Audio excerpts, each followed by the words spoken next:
Baksana bugün günlerden ne? Hı? Bugün günlerden ne arkadaşım? Bugün mü? Bilmiyor musunuz bugün Noel? Noel bugün mü?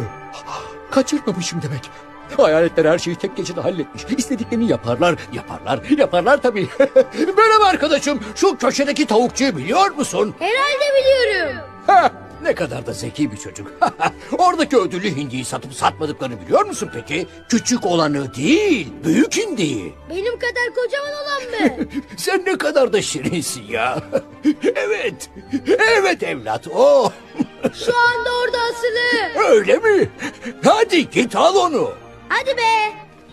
Dur ben çok ciddiyim. Onu alıp getirirsen sana tam 1 şilin veririm. 5 dakikadan önce getirirsen 5 şilin veririm. Onu Bob Cratchit'e yollayacağım. Kimin gönderdiğini bilmemeliyim. Küçük Tim'in 2 katı büyüklüğünde.